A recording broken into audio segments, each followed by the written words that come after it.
baby girl. So y'all, it looks like Drake is being a certified lover boy, certified hater now, because he just made it more than clear that he is not happy about Rihanna's baby daddy ASAP Rocky beating them gun charges and being acquitted, because he sounds salty as F, almost like he wanted Rocky to be sent to jail. Now, everybody knows that Drake has had his issues with both Rocky and Rihanna, but it goes deeper than that, because he's now claiming that Jay-Z allegedly pulled some strings to get Rocky off the charges as a favor to Rihanna, who is signed to Roc Nation. And this is not the first time that Jay-Z has been accused of interfering in legal procedures for his artist, and Drake is crashing out big time over this. So let's get into it, y'all. Now, honestly, it's not surprising that Drake is crashing out like this, because his infatuation with Rihanna has been no secret. His feelings for her have been on display for years. If there's one undeniable truth, is that he never truly moved on after she ended things with him. And the irony of this is that he was the one who messed up by cheating in the first place.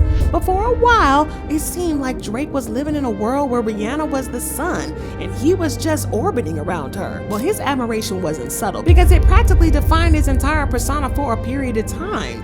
Fans speculated that he had finally escaped the infamous friend zone, but then reality hit, and it hit hard. The turning point came during what should have been a career-defining moment for Drake. He had the honor to present Rihanna with the prestigious Video Vanguard Award, and instead of keeping it professional, he took the opportunity to pour his heart out in front of the entire world. He was gushing about loving her since he was 22, making it painfully clear that his feelings hadn't faded. Then, as if the grand declaration wasn't enough, he leaned in for what assumed could be a romantic kiss, a picture-perfect moment displayed for the world to see, but Rihanna was not having it. With one swift swerve and move, she effortlessly dodged him, delivering one of the most unforgettable curve moments in award show history. Oof, the secondhand embarrassment. But believe it or not, that infamous VMA curve wasn't the end of Drake and Rihanna's story. It was kind of the beginning of a short-lived romance. Surprisingly, they actually started dating not long after that awkward moment. And if we're being honest, they made an adorable couple. But unlike some of Drake's other high-profile relationships, this one stayed mostly under wraps. They weren't splashing their love all over social media or hitting every red carpet together, which only added to the mystery. Unfortunately, the low-key nature of their relationship meant that when things ended, there wasn't much concrete receipts to go by, just endless speculation. But one thing became crystal clear: Drake was the one who dropped the ball, and not in a small way. Rihanna didn't just subtly confirm the breakup, she made it clear that they weren't even on friendly terms anymore. And if there's one thing that we all know about Miss Riri, when she decides she's done, that's it. No second chances, no takebacks, no lingering what ifs. Because in an interview, she said, "We don't have a friendship now, but we're not enemies either," she told Vogue, which reported that she winced at the artist's name before her eyes glazed over with cool indifference. It is what it is. Well, Drake might have kept quiet at first, but he eventually aired out his own mess on Certified Lover Boy. On the track Effin' Fans, he dropped the line, "You said I was effing up when I was out there effing fans and it made you look crazy." And just like that, the puzzle pieces clicked into place. Fans instantly caught on Drake was basically admitting that he fumbled the bag big time by cheating on Rihanna. The backlash was immediate and brutal, and social media had a field day dragging him for filth. The audacity of him, after years of chasing Rihanna, publicly professing his love and making it seem like she was the one playing hard to get, he turned around and messed it all up? The hypocrisy was too much for people to handle, because seriously, how do you spend half a decade begging for a chance with Rihanna only to cheat when you finally get a chance? But just because he cheated doesn't mean that he wasn't going to be nasty about it, because he kept coming for her in his music. In the song Fear of Heights, he said, "Why they make it sound like I'm still hung up on you? That could never be. Girl can't run me. Better him than me. Better it's not me. I'm anti. Yeah, the intimacy was average with you. Yeah, I'm anti cause I had it with you." And it looks like he was throwing shots at ASAP for being too blinded in love with Rihanna. He says, "Okay, I'm auntie like your daddy, sister auntie like a family picture, and I had way better beats than you, TBH. Yeah, that man, he's still with you, and he can't leave you. Y'all go on vacation, but it's Antigua." So yeah, at this point, it's safe to say that Drake isn't exactly a fan of Rihanna and her baby daddy. And now that A$AP Rocky is caught up in all this legal mess, fans are side-eyeing Drake, wondering if he might be secretly enjoying the drama from the sidelines. But for context, Rocky's legal troubles trace back to a wild incident in November 2021 that escalated fast. It all went down between him and A$AP Rocky, a former close associate of A$AP mob crew. A lot of people thought that Rocky was going to be found guilty for sure, but the jury found him not guilty. And girl, the way he jumped at Rihanna after the verdict, he said, "Move, lady." It was like he was trying to make baby number 3 right then and there on the bench. Court, County of Los Angeles. People of the State of California versus Joaquin Mayers. Case number BA 508142-01. We, the jury in the above entitled action, find the defendant, Rocky Mayers, not guilty of the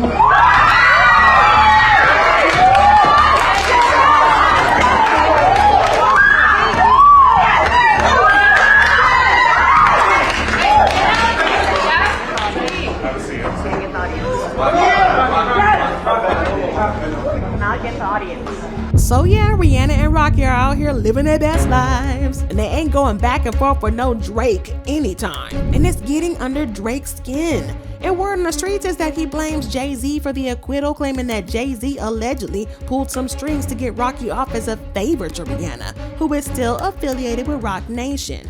Well, Drake and Jay-Z have had a low-key beef for a while now, and there have even been rumors that Jay-Z has allegedly been the one pushing Kendrick's beef against Drake as some sort of retribution against him. But if you're wondering why Jay-Z and Drake don't see eye to eye, well, let's rewind a little bit to the early 2000s for some backstory. When Drake dropped his So Far Gone mixtape, Jay-Z actually gave him a major boost by featuring him on Blueprint 3's track Off That. Now, Drake was only on the hook, but for a newcomer trying to break into the industry, getting that kind of recognition from Hov was a big deal. The good energy carried into the following year when Jay returned the favor by hopping on Light Up from Drake's debut album Thank Me Later. So here's where things got interesting though. While it took Jay 3 albums to solidify his spot as a rap legend, Drake came in way too confident, moving like he had already claimed the throne. And let's just say that kind of energy just didn't sit well with Jay. Things really heated up in 2011 when Jay-Z and Kanye's Watch the Throne dropped the same year as Drake's Take Care. And Drake threw his first subliminal jab on DJ Khaled's I'm On One, where he said, "I'm just feeling like the throne is for the taking, watch me take it." Then Birdman decided to fan the flames by jumping in and back in Drake's camp. During an interview with Tropical TV, he boldly claimed Lil Wayne was leagues ahead of Jay-Z as an MC, saying, "I don't think Jay-Z is the #1 MC in no kind of way." Birdman told Tropical TV, "Wayne's the best. He do the most and he make the most money. I don't think no man in the business make more money than us. How can you be the best if you don't make the most money? And you don't do the most?" Lyrically, come on man, be for real. Can't nobody F for Wayne. If you #1 and you ain't getting no money, it don't mean nothing. By 2012, tensions had definitely escalated, and Jay-Z wasn't about to let Birdman's shade slide. On Watch the Throne's lead single, Ham, Jay fired back with a pointed jab. "Really, half a billy? You got baby money. Keep it real, they ain't got my lady money." That line, a not so subtle dig at Birdman baby's wealth compared to Jay-Z's. Lil Wayne wasted no time clapping back either. He turned Jay's diss into a full-blown threat on It's Good, rapping, "Talking about my baby money. I got your baby money. Kidnap your beat, get that how much you love your lady money." Yeah, things got real fast. And of course, Drake couldn't sit this one out. He added his own slick commentary on the same track, throwing shade with, "Please pardon my brother, he's just angry at you. Who don't have your heart in your rap-ish and got too effing comfy." Basically, he was trying to call Jay out for getting too relaxed in the game. But here's where it gets interesting. By 2014, Drake had a change of heart. In a Rolling Stone interview, he actually admitted that Watch the Throne pushed him creatively. Not only did he praise the album, but he even credited it as an inspiration for one of his biggest hits, "Started from the Bottom, Now We're Here." And after that, things seemed to settle down, at least on the surface. By 2013, Drake and Jay-Z were back on decent terms. Professionally speaking, they even linked up for a pound cake and Paris Morton Music 2, a track that ended up on Drake's album Nothing Was the Same. But here's the twist, Jay-Z originally intended to keep that song for himself and include it on Magna Carta Holy Grail, which also dropped that year. In an unexpected show of generosity though, he let Drake have it instead. For a moment, it looked like the tension had finally cooled. But Drake, yeah, he couldn't resist stirring the pot. Just a few months after Nothing Was the Same dropped, he reignited the drama by throwing some fresh shade at Jay-Z during a Rolling Stone interview. Drake took a swipe at Hov's tendency to name drop fine art in his tracks, saying, "It's like Hov can't drop bars these days without at least 4 art references. I love to collect at some point, but the whole rap art world thing is starting to feel kinda corny." Well, Jay-Z wasn't about to let Drake's little art world jab slide.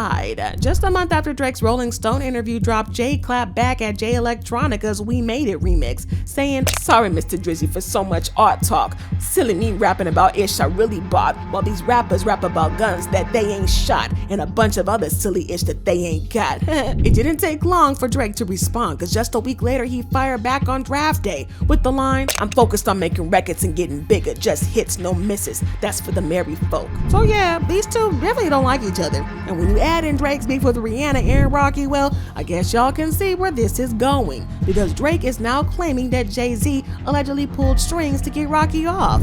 Now, this isn't the first time that Jay-Z has been accused of allegedly meddling in legal proceedings for his artist benefits, like allegedly the Tory Lanez versus Meg Thee Stallion situation. Now, this is a touchy subject, but Tory's dad, who had been outspoken throughout the entire trial, wasted no time sounding off outside the courthouse. In a fiery rant, he accused Jay-Z and Roc Nation of using their power and connections to manipulate the legal process. But he didn't stop there. He took it all the way in, alleging that Jay-Z played a direct role in Tory's conviction, suggesting that Hov ensured the guilty verdict.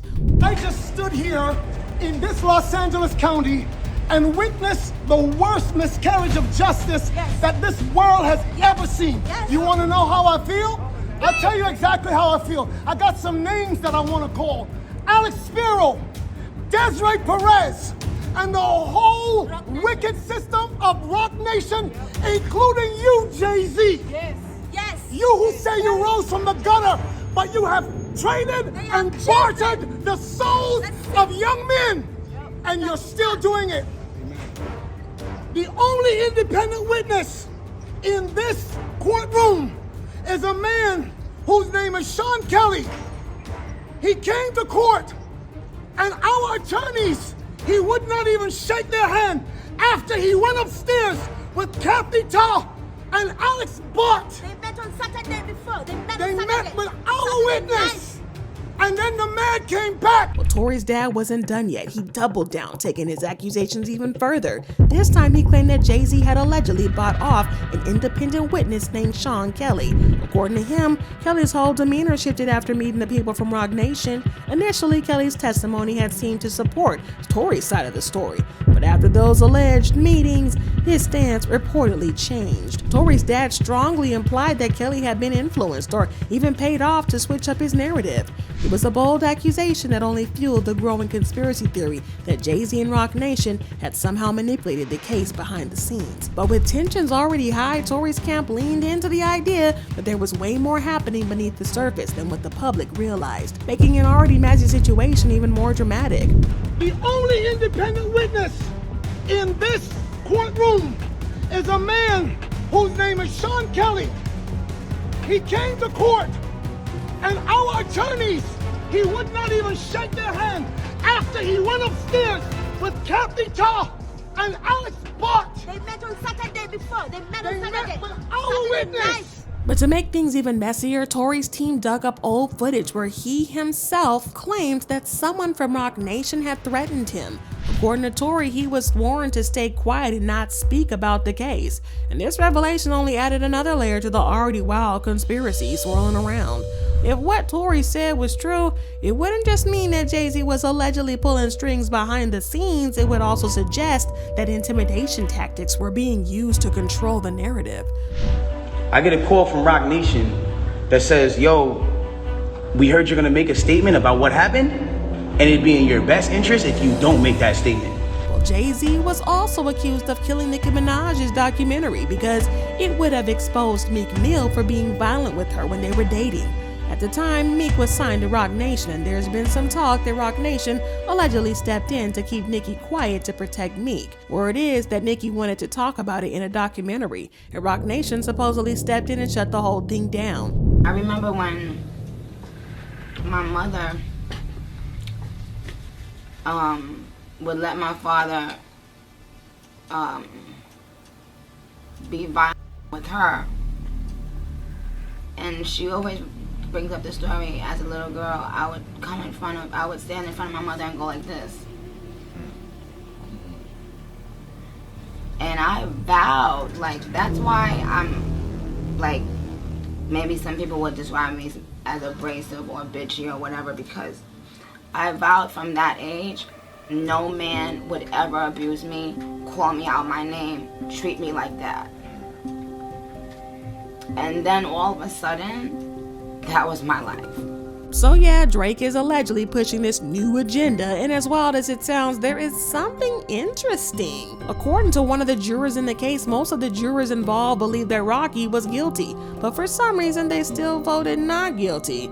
During the trial, the prosecution argued that Rocky fired at Relly during the November 2021 altercation, while the rapper's defense countered, claiming the weapon in question was merely a prop gun used for security purposes. However, the juror admitted that most of the jury wasn't convinced by that defense. She said, "I think most of us felt it was a gun just from the behavior on the videos and from some of the testimony. Unfortunately, a lot of the witnesses, we didn't consider all of their testimonies to be reliable."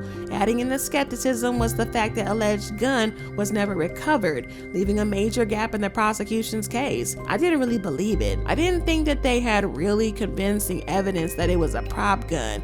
It was kind of a little mysterious the way it disappeared, and they couldn't produce it as evidence. So some of the testimony did not sound accurate or truthful."